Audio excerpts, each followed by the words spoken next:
Hello and welcome back to the channel.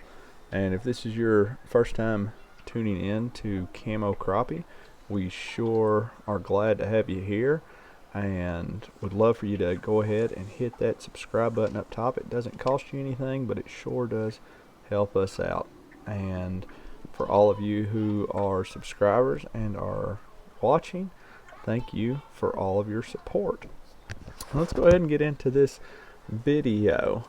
So, national championship on Lake D'Arbonne, and I tell you, I went down early to get some practice in. I had never been in Louisiana ever, so that was interesting in itself. I enjoyed the place. It was reminded me a lot of Kentucky, Tennessee, with more alligators and bugs.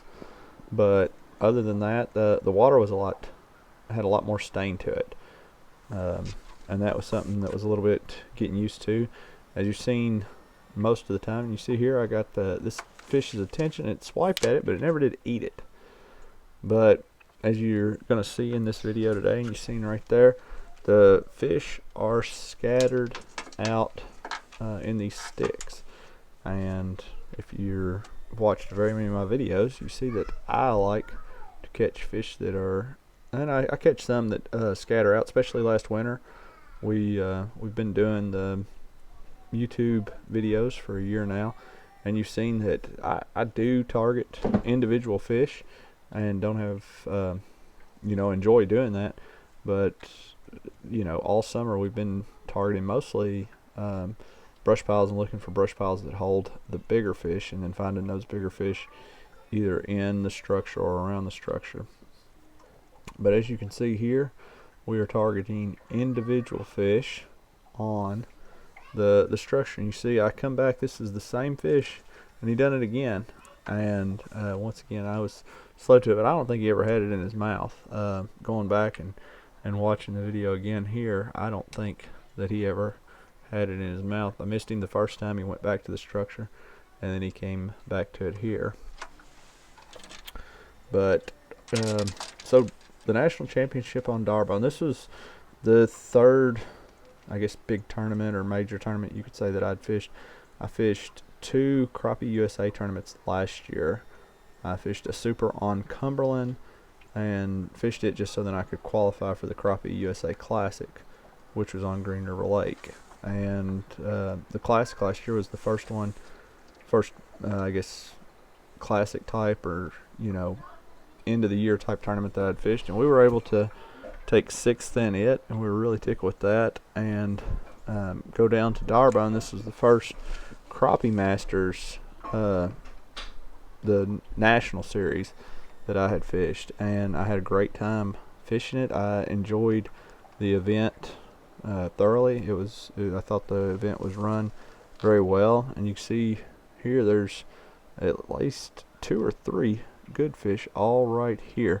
And this was actually some of the, with the fish in the structure like this was more fish in the structure than I'd seen most of the week. This is the day before the championship starts, but once again, get the fish's attention. He comes up, he just didn't really like it, and I'm using a plastic there, and I believe what I should have done was used a hair jig. I went to a hair jig at different times and caught fish, but once we went to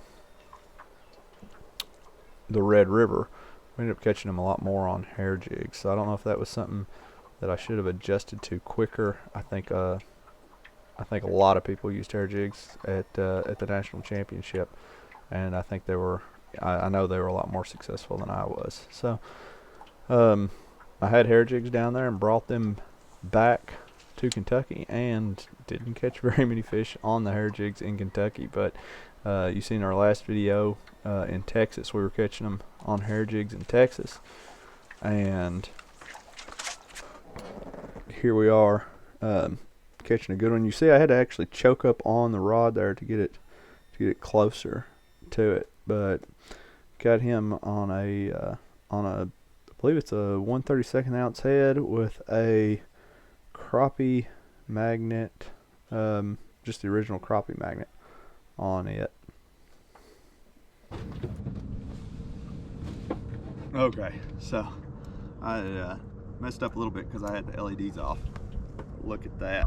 That's a good one here on Darbone. So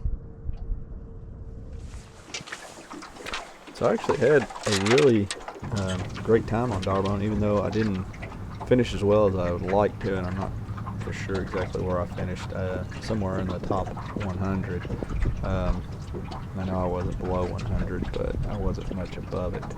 But I actually had a really good practice. There was a lot of things that I had to adjust to and get used to. The biggest thing that I would advise anyone going to Darbone is to stay in the lanes, and I did that.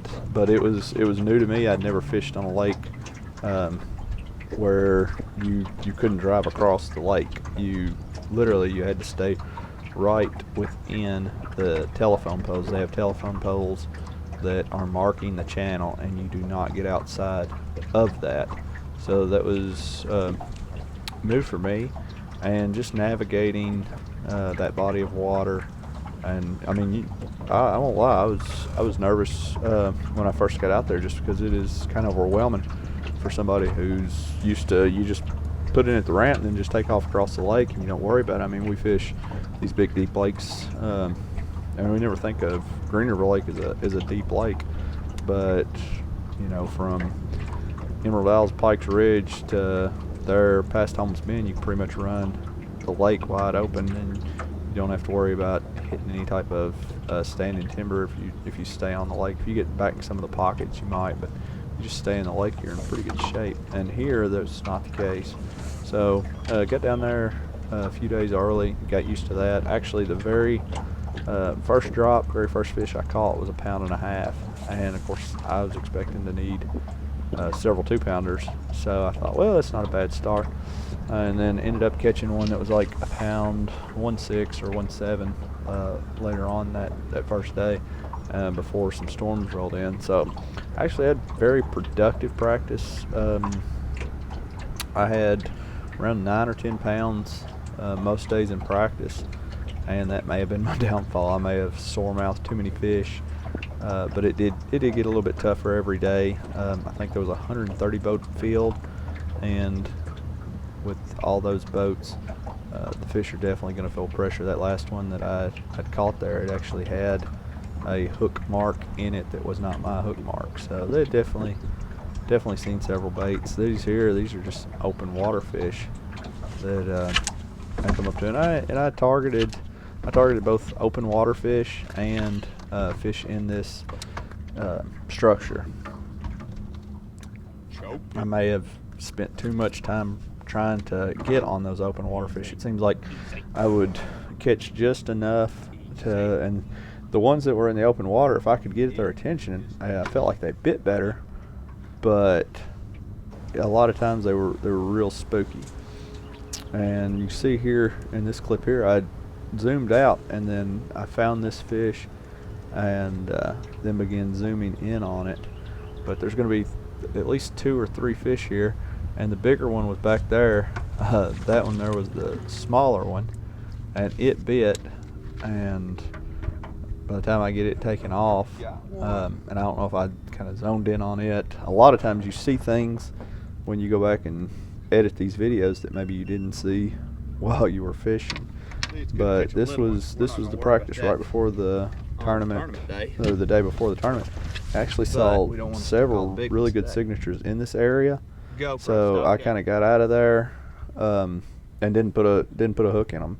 I didn't film any of the other practice. I was just trying to concentrate on making sure that I put as much effort as I could into the tournament, and I think that was a mistake. I think I should have tried to film a little bit more. I think it would have been cool to have seen, maybe a couple different days of practice to see kind of how that evolved and changed. But overall, it was a great learning experience. Definitely hungry. Definitely can't wait to get back and to fish new lakes and new areas, and just continue to try to get better at crappie fishing. Thank y'all for watching.